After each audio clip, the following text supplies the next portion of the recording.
deixa eu falar então aqui com o grande Felipe Santana, especialista em investimentos da Axie Investing, que está conosco aqui no nosso programa. Felipe, seja muito bem-vindo novamente aqui ao nosso BMC News no horário da tarde. Grande Rafael Lara, um prazer sempre estar aqui com vocês toda segunda-feira. Hoje com bastante notícia também acontecendo aí, é mercado para cima, divergindo dos Estados Unidos. Tem Times Square que está lá paralisada, não sei se você já pegou essa notícia também, mas a polícia mandou evacuar Times Square agora há pouco, hoje está bem movimentado. Hoje está muito movimentado, né? Tem essa questão do Times Square também. Vamos começar aqui com o Brasil, né? Raizen hoje sobe 14,4%. Você acha que isso é um respiro, pelo menos para o investidor de Raizen, que viu o papel chegar na casa ali do R$1 na semana passada e ficou até com medo do papel sair do Ibovespa? Tem uma fofoca de Raizen aí. A questão é a seguinte: a empresa já está mal desde o seu IPO, né? Havia uma grande expectativa desde o IPO que ela poderia performar muito bem, nunca performou bem na Bolsa Brasileira, mas agora essa salvaguarda para os acionistas de Raizen é o seguinte: estamos na expectativa, pelas falas dos agentes da Petrobras, que a Petrobras possa entrar mais fortemente no papel. Por quê? Diz a Petrobras que seria um braço dela dentro da energia mais limpa, o etanol e tudo mais. Mas eu apurei para trazer aqui para ti que essa visão de Petrobras pode ser um pouco diferente. Lembra que Petrobras tinha a BR Distribuidora, alvo lá de várias ações judiciais, escândalos de corrupção e tudo mais? Acabou virando a Vibra Energia, que hoje é a detentora dos direitos dos postos BR. Há muito tempo a Petrobras quer voltar para o ramo do varejo, para a distribuição de combustíveis. Como ela tem uma cláusula impeditiva até 2029 de não concorrência com a Vibra, muitos investidores estão de olho nessa entrada de Petrobras no varejo por meio da Raizen. Isso porque a Raizen é fruto de uma joint venture entre a Cosan e a Shell. E eles têm, além das usinas, cerca de 8.000 postos de combustível. Então, pode ser uma porta de entrada para a Petrobras de volta ao ramo de distribuição e varejo de combustíveis, né? Fantasiado aí de entrada no ramo de etanol. A ver. E vamos descobrir ainda se a Vibra pode judicializar em relação a isso, porque estaria a Petrobras infringindo a concorrência. Pelo sim ou pelo não, a cláusula de não concorrência. Pelo sim ou pelo não, é um aporte que pode vir gigantesco para os papéis de Raizen, podem aí trazer grande valorização para os acionistas do papel que sofrem desde o seu IPO. Exatamente, né? Sofrem desse seu IPO, mas agora um certo respiro aí para o papel de Raizen. Vamos falar um pouco sobre esse Bovespa num panorama geral, Felipe. Você acha que a grande notícia do dia foi esse Boletim Focus trazendo aí uma queda no IPCA de novo, reforçando a tese de que a gente pode estar vindo aí a ver, né, uma queda na taxa de juros aí no curto prazo? Sim, o Boletim Focus já vem há bastante tempo otimista, né? Se não extremamente otimista, vem tirando um 001, 002 a cada leitura. Desta vez, a gente teve um destaque ali para o enfraquecimento das projeções de PIB, o que pode mostrar que uma taxa de juros mais alta, como nós estamos aí na casa de 15 pontos percentuais, pode estar surtindo efeitos, que é segurar um pouco a economia brasileira, de modo que o PIB deu uma desalavancada e a gente possa ter espaço para um corte de juros. Olhando então para o Focus, otimista como sempre, tem precificado aí o início do ciclo de corte da Selic. Nós não acreditamos de modo geral no mercado que isso aconteça ainda esse ano, mas o mercado financeiro sempre olha para o futuro. Então, ter um boletim Focus que no mínimo não aperta a política monetária pode ser positivo. E isso a gente pode ver hoje em alguns papéis. CVC, papéis mais sensíveis aí para o varejo, alguns papéis pontuais que sofrem muito com Selic alta, que sofrem com o custo do dinheiro alto, estão subindo, dando um respiro hoje também por conta da precificação do Focus. Exatamente, né? E aí a gente olha também um pouco no próprio mercado como é que isso se retoma, né? Você vê, por exemplo, ações de empresa de turismo, enfim, outras empresas também que vão bem, consumo, por exemplo, Magalu hoje sobe 4%. Você acha que é uma estratégia viável para o investidor, né, ele montar uma carteira de empresas que podem ir bem assim que essa taxa de juros cair, ou Felipão, ou é muito risco para se ter no portfólio? Acho que é muito cedo ainda, Rafa, para a gente ter essa ideia, porque olhando para a sinalização do Banco Central do Brasil, nós não temos num curto e médio prazo uma sinalização de corte na taxa de juros. O mercado vem precificando, a curva de juros vai dando alguma relaxada, mas nós não temos nada no radar, nada. Quem quiser montar posição em papéis que estão extremamente baratos, extremamente desalavancados na visão, né, pessoal de cada investidor, ok. Agora, dizer que é o momento para comprar papéis porque vai começar o ciclo de queda, acho que ainda é muito cedo. Nós temos muitos problemas lá fora ainda. Me parece que os Estados Unidos podem cortar essa taxa de juros já na próxima reunião de setembro, mas no Brasil, num horizonte aí até o Natal, acho pouquíssimo provável, Rafa. Exatamente, Felipão. Vamos falar um pouco agora dos Estados Unidos. Você estava falando então, Times Square foi evacuada, é isso? O pessoal parou lá, a Times Square está com suspeita lá de alguma coisa acontecer lá, a polícia parou tudo, Felipão? Não temos maiores informações, Rafa. O que nós sabemos é que a polícia mandou todo mundo sair de lá, disse para as pessoas que trabalham naquela região que não cheguem nem próximo às janelas. Parece que está acontecendo uma operação policial por lá, mas não temos maiores detalhes. O que a gente sabe é que também líderes europeus, o Zelensky, todos estão reunidos nos Estados Unidos. Não é em Nova York, é em Washington, mas, né, desses momentos toda a cautela é pouca. Nas próximas horas, provavelmente teremos uma coletiva da competentíssima polícia de Nova York, que deve falar o porquê dessa evacuação. É um dos pontos principais ali da cidade de Nova York, inclusive onde nós fizemos uma entrada ao vivo, eu e você, num programa que eu fiz em junho, lá direto da Times Square. Muita gente, muitas empresas. Então é muito estranho que os Estados Unidos tenham esse tipo de problema justamente quando líderes europeus, o próprio Volodymyr Zelensky, estão reunidos com Donald Trump para colocar aí, quem sabe, um fim na guerra na Ucrânia.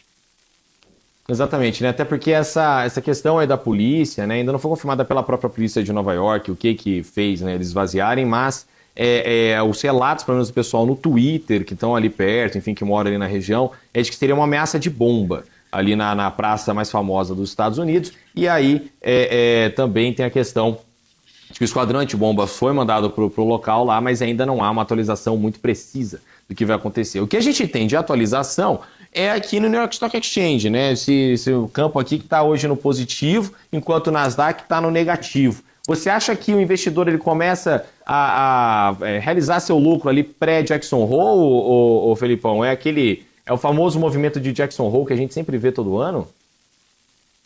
Com certeza, coloca o lucro no bolso, deixa as coisas acontecerem, vai começar aí a conferência lá no Wyoming, conferência de Jackson Hole, Jerome Powell fala, os principais banqueiros centrais do mundo, muitos economistas, todo mundo de olho, inclusive na semana que sai a ata da última reunião do FONC também, deve trazer aí algumas leituras diferenciadas para nós. E aí, claro, o investidor, né, acaba colocando seu lucrinho no bolso, ou quem não está no lucro, está num 0 a 0 em um momento de impasse, também gera ali o seu modo de cautela. Lembrando que, como a gente acabou de falar, temos uma reunião em Washington sobre a guerra. Se sair uma definição terminando com esse conflito, todas as peças desse xadrez geopolítico se movem, porque a gente vai ficar pensando o seguinte: será que agora as empresas voltam para a Rússia? A Rússia vai ser permitida negociar petróleo, gás natural ainda com boa parte do Ocidente ou não? As grandes empresas voltam para o mercado russo ou não? Tudo isso vai trazer impacto. Lembrando que quando a Rússia invadiu a Ucrânia, um dos papéis que mais sofreram foi Netflix, que desabou por conta da perda de assinantes do mercado russo. Se voltar, será que nós não teremos um novo boom nos papéis de tecnologia na Bolsa Americana? Não sabemos. Exatamente, não dá para saber. Agora o que dá para saber é o nosso dólar hoje, né? O dólar hoje tá aí num movimento ainda na casa dos 5,40, hein, Felipão? Você gosta desse patamar de dólar? Você acha que ele condiz com o que a gente está vendo, inclusive? Ó, hoje, casa dos 5,45, neste momento, numa alta de 0,7%. Você acha que isso condiz, pelo menos, com o patamar de economia brasileira que a gente está vendo? Porque a gente está vendo em Bovespa em alta hoje, né? Por que esse dólar sobe 0,7% no dia de alta de Bovespa, Felipão? A gente está olhando desde cedo a força do dólar no mundo, a depender da notícia que pode sair da guerra da Rússia e da Ucrânia, tá? A depender Uhum. de um fim da guerra, pode o dólar americano sair mais fortalecido, porque daí, obviamente, Donald Trump vai puxar essa narrativa para ele de ter terminado com a guerra depois do encontro com Putin lá no Alasca, e aí o Zelensky, essa é uma teoria que eu tenho analisado assim com bastante cautela, mas eu acho que é capaz do Trump conseguir convencer o bloco europeu a que o Zelensky recue, permita que aquela região de Donbass seja cedida oficialmente para a Rússia. Aí a Ucrânia provavelmente receberia um financiamento americano ou de algum outro bloco para se reconstruir e aceitar essa perda territorial. Isso traria uma força muito grande para os Estados Unidos, em especial para Donald Trump, e com isso o dólar americano poderia ganhar força globalmente através do DXY. É uma teoria, não é uma notícia, uma informação, mas que casa bem com esse xadrez geopolítico. Os Estados Unidos sairiam sim fortalecidos. Grande parte da mídia, principalmente a mídia que apoia o presidente Trump, traria esse troféu para ele, por ter terminado com a guerra. Terminando a guerra, se fortalece o dólar americano. Talvez esse movimento de precificação por aqui frente aos emergentes já seja um elástico, né? Já vai lá no futuro para tentar buscar o preço de um dólar um pouquinho mais elevado. Dólar a 5,40, com impacto fiscal, com todas as dúvidas que pairam sobre a medida provisória aqui no Brasil, chamada lá de Brasil Soberano, que Poderíamos até fazer um programa sobre isso. São 15 páginas de pura indefinição, que depende tudo do Congresso. O dólar está barato hoje e eu acho que ele pode se apreciar frente aos emergentes, a depender da reunião também de Washington hoje. Perfeito, Felipão. Vamos dar uma olhada, inclusive, aqui ainda no nosso mercado, falar um pouco das quedas do dia, né? Hoje tem poucas quedas, mas dentre elas tem uma que chama muita atenção aqui, PetroRio caindo 4,74%. Num dia que está todo mundo em alta, Petrobras sobe e tudo mais, o que faz essa PetroRio cair hoje? O que você acha que chama a atenção desse investidor que fica com medo aí de investir em PetroRio? É a história da Petrobras querer pegar a Raízen ali ou é outra coisa no radar que a gente não está olhando? É outra cerejinha no bolo. A ANP, Agência Nacional do Petróleo, mandou parar a produção de uma plataforma lá flutuante, uma base flutuante da Prio, tá? Da PetroRio. Eu nunca sei se é antiga PetroRio ou antiga Prio. Eu chamo sempre como Prio, né? Acho que é antiga PetroRio. Mandou parar essa produção. Isso vai gerar um prejuízo e uma ausência de fluxo de caixa positivo momentâneo gigantesca. Primeiro, porque ela para de produzir, obviamente para de entrar dinheiro. Segundo, porque um tempo parado de uma plataforma gera muitos milhões em despesa semanal para a companhia. Essas plataformas são como aviões para companhias aéreas. Elas precisam operar, porque elas paradas geram muito custo de manutenção, administração, e manter toda essa turma trabalhando lá é caro. Portanto, a decisão mais recente da Agência Nacional de Petróleo de parar essa plataforma da Prio vai causar aí momentaneamente uma queda nas ações, porque o investidor tira o seu dinheiro e espera para analisar de fora. Caso esse bloqueio se estenda por mais dias, a gente pode ver a continuidade da queda da Prio. Exatamente, Felipão. Para a gente poder fechar o nosso papo de hoje, já agradecendo inclusive a sua presença aqui, como toda segunda-feira, queria que você trouxesse para a gente o que o investidor tem que ter na cabeça dele para essa semana, para ele poder fazer bons negócios, com toda essa situação no radar, Jackson Hole, aqui o Brasil, encontro do Trump com o Putin, Trump com Zelensky e tudo mais. Então o que ele tem que estar na cabeça dele aí para fazer bons negócios essa semana, Felipão? Sem o medo de ser repetitivo, a decisão do Zelensky em relação a terminar ou não com a guerra, dando obviamente a vitória clara para o Putin, né? Isso aí é inegável. Isso vai fazer preço no mercado. Segundo, Jackson Hole vai ficar mais para o fim da semana, que é quando fala o Powell. Não acredito que ele vá falar alguma coisa muito diferente, porque Jerome Powell sempre adota um tom muito diplomático nas suas falas. Teremos PMIs, teremos inflação do Japão, que é um dos maiores credores dos Estados Unidos, e aqui no Brasil, no cenário doméstico, a tramitação da MP, Brasil Soberano. Como eu falei, são 15 páginas de pura indefinição. Veja você, eu gastei o final de semana lendo e relendo a MP e não há o prazo, o valor do empréstimo, não há os indexadores, quem vai poder tomar esse empréstimo. A única coisa que a gente sabe é que a garantia é do BNDES, né, que também me preocupa bastante, e que a parte de compras por parte do governo poderá ser feita sem licitação. Temos um histórico ruim em relação a isso. Sem essas definições, não saberemos qual o impacto no cenário fiscal brasileiro e para onde vai a nossa curva de juros. O Banco Central está de olho nisso, o investidor também deve estar. Então, em resumo, olhar para fora, para Washington, em relação à definição da guerra, olhar para o Brasil em relação à tramitação da MP Brasil Soberano. Lá na pontinha, para quem gosta de um probleminha que possa impactar o mercado, começa também o julgamento de Jair Bolsonaro, núcleo 1, na primeira turma do Supremo Tribunal Federal, que deve definir nos próximos dias a sentença.